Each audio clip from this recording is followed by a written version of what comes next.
Subscribe कीजिए हमारे channel study for dreams को और स्टडी से रिलेटेड सबसे अच्छी वीडियो सबसे पहले पाने के लिए बेल आइकन पर क्लिक करें।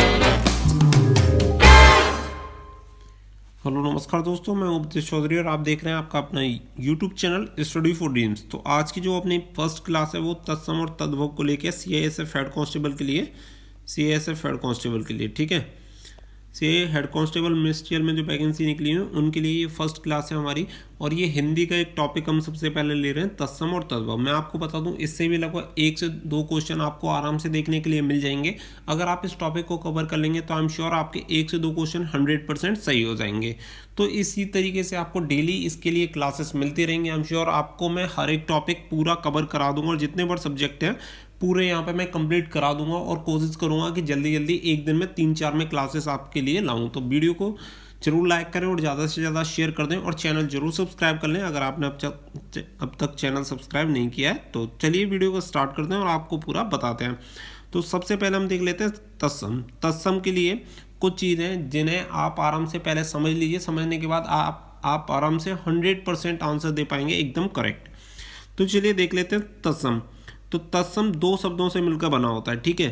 तत् प्लस सम, तत् प्लस सम को अगर मिला दिया जाए तो वो बनता है तत्सम, जिसका अर्थ होता है ज्यों का त्यों। जिसका अर्थ होता है ज्यों का त्यों, मतलब जैसे एज इट, जो चीज़ जिसमें कोई परिवर्तन ना किया गया हो, मतलब बिना कोई परिवर्तन के।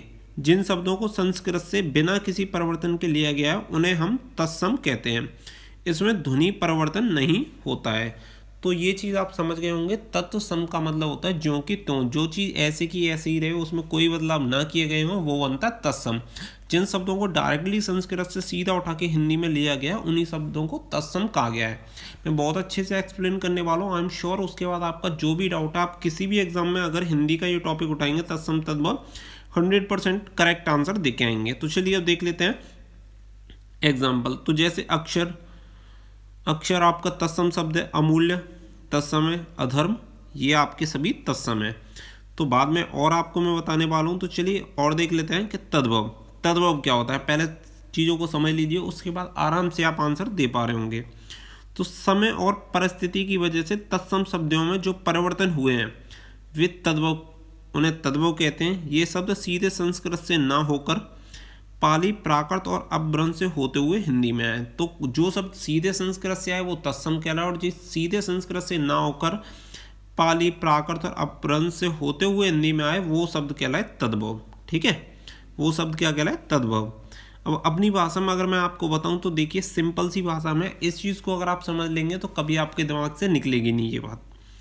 आज के समय में अधिकतर हम जिन शब्दों का प्रयोग करते हैं वो सब तद्भव होते हैं। ये चीज़ आप याद रखना, जिन शब्दों का हम अधिकतर प्रयोग कर रहे होते हैं वो सभी तद्भव होते हैं और हमारे द्वारा कहे जाने वाले शुद्ध हिंदी वाक्य तत्सम होते हैं। जैसे कि हम बिल्कुल शुद्ध हिंदी बोलते हैं ना, अगर कोई बोल रहा हो आपने बहुत अधर्म कर दिया, बोलते हैं भाई ज़्यादा हिंदी मत बोल, तो उसी को कहते हैं बहुत ज़्यादा प्योर हिंदी वाला बन रहा है।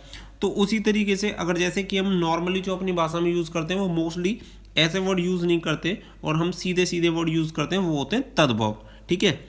उम्मीद है ये चीज़ आप समझ लेना। यहाँ से लेके यहाँ तक अगर आपने 1-2 बार इसे रिपीट कर लिया तो आपके दिमाग पे एकदम क्लिक कर जाएगा, फीड हो जाएगा, फिर आपको ज़रूरत नहीं पड़ेगी।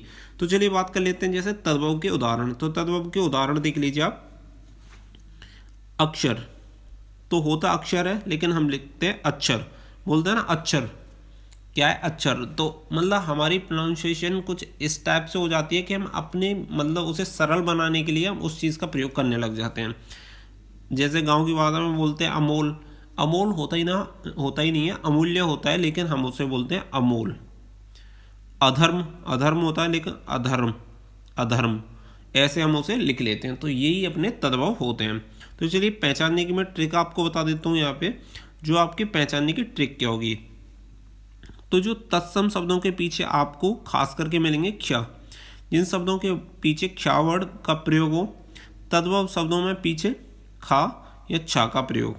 तो जो आपको तत्सम शब्दों में मिलेंगे वो ये वाला छा मिलेगा और तद्भव शब्दों में जो आपको मिलेंगे वो खा और छा आपको देखने को मिलेगा। जैसे कि अब देखिए मक्षिका, तो यहाँ पे आप देख सकते हैं ये होता है आपका तत्सम, लेकिन मक्खी खा आ रहा है, ये होता है आपका तद्भव, ठीक है। सेकंड पे चल लेते हैं। तद्भव शब्दों में शुरू में वाह वर्ण का प्रयोग होता है और तद्भव में होता है वाह। इन दोनों में अंतर है, वाह से बकरी होती है और वाह से वन जो लिखा जाता है, ठीक है। ये दोनों में फ़र्क है। तो यहाँ पे आप देख सकते हैं जैसे वार्ता, जो आपकी वार्ता होगी ये आपका तत्सम होगा और बात ये आपका तद्भव होगा, ठीक है। ये सारी चीज़ें आप समझ गए होंगे। चलिए आगे चल लेते हैं। नंबर 3 पर अगर हम देखें तत्सम शब्दों में श्रा का प्रयोग मिलेगा आपको ज़्यादातर। अगर श्रा मिलता है तो समझ लेना आप तत्सम है वो। इसी तरीके से अगर आप तद्भव शब्दों में देखेंगे तो श्रा किएगा ये वाला सा आपका यूज़ हो रहा होगा तो वो आपका तद्भव कहलाएगा, ठीक है। जैसे एग्जाम्पल के लिए देख लेते हैं श्रृंगार और यहाँ पे श्रृंगार। श्रृंगार शुद्ध शब्द है लेकिन हम उसे बोलते हैं श्रृंगार। श्रृंगार कौन बोलता है, लेकिन सभी श्रृंगार बोलते हैं। तो ये आपका तद्भव हो जाएगा और ये आपका तत्सम हो जाएगा। नंबर 4 पे देख लेते हैं तत्सम शब्दों में श ये वाला सा का मिलेगा आपको और तद्भव शब्दों में जो मिलेगा ये वाला सा आपको देखने को मिलेगा। तो जैसे एग्जाम्पल देख लेते हैं। आशीष, ये वाला जो आशीष होगा आपका तत्सम होगा और ये वाला आशीष आपका होगा तद्भव, ठीक है। नंबर 5 तत्सम शब्दों में आपको श मिलेगा, षटकोण वाला वर्ड का प्रयोग मिलेगा, जैसे षष्ठ और इसमें मिलेगा छठा। नंबर 6 पे बात कर लेते हैं तत्सम शब्दों में ऋषि की मात्रा का प्रयोग। अधिकतर आपको अगर ऋषि की मात्रा का प्रयोग मिलता है तो वो शब्द आपके तत्सम कहलाएंगे। जैसे कि बात करें तृण, और इसका तिन का तद्भव होता है, लेकिन तृण अगर तृण लिखा हुआ है तो वो आपका तत्सम शब्द कहलाएगा। नंबर 7 में बात करूं तत्सम शब्दों में रा की मात्रा का प्रयोग होता है। तो जितनी बार आपकी तत्सम शब्द होंगे उनमें रा की मात्रा का प्रयोग आपको मिलेगा। जैसे कि आधा अगर हम बात करें तो तद्भव है अपना, लेकिन अर्ध की अगर हम बात करें तो ये हमारा तत्सम है। तो देखिए मैंने पूरी चीज़ों को, जितनी बार इंपॉर्टेंट चीज़ है, अगर आप इन चीज़ों को समझ लेंगे तो मुझे पूरी उम्मीद है कि आपको तत्सम और तद्भव के लिए 1% भी प्रॉब्लम नहीं होगी। एक बार आप इस वीडियो को रिपीट देख लीजिएगा। अगर आपकी समझ में कुछ भी नहीं आया है तो मुझे कमेंट करके पूछ लेना। आई एम श्योर कि मैं जितना जल्दी हो सकेगा आपके सवालों के जवाब दे दूंगा, लेकिन मुझे नहीं लगता कि आपको कहीं पे भी कोई डाउट आएगा। आप इस टॉपिक को एक बार 2 बार रिपीट कर लीजिए, तत्सम तद्भव कन्फर्म हो जाएगा। समझ लीजिए आपके लगभग 2 नंबर आपके 100% पक्के हो जाएंगे, ठीक है।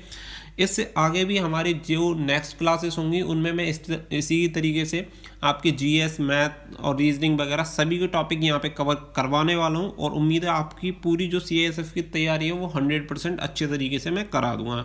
वीडियो आपको कैसी लगी कमेंट करके जरूर बताएं। अगर वीडियो पसंद आई हो तो वीडियो को लाइक जरूर कर दीजिएगा और दोस्तों से जरूर शेयर कर दीजिएगा।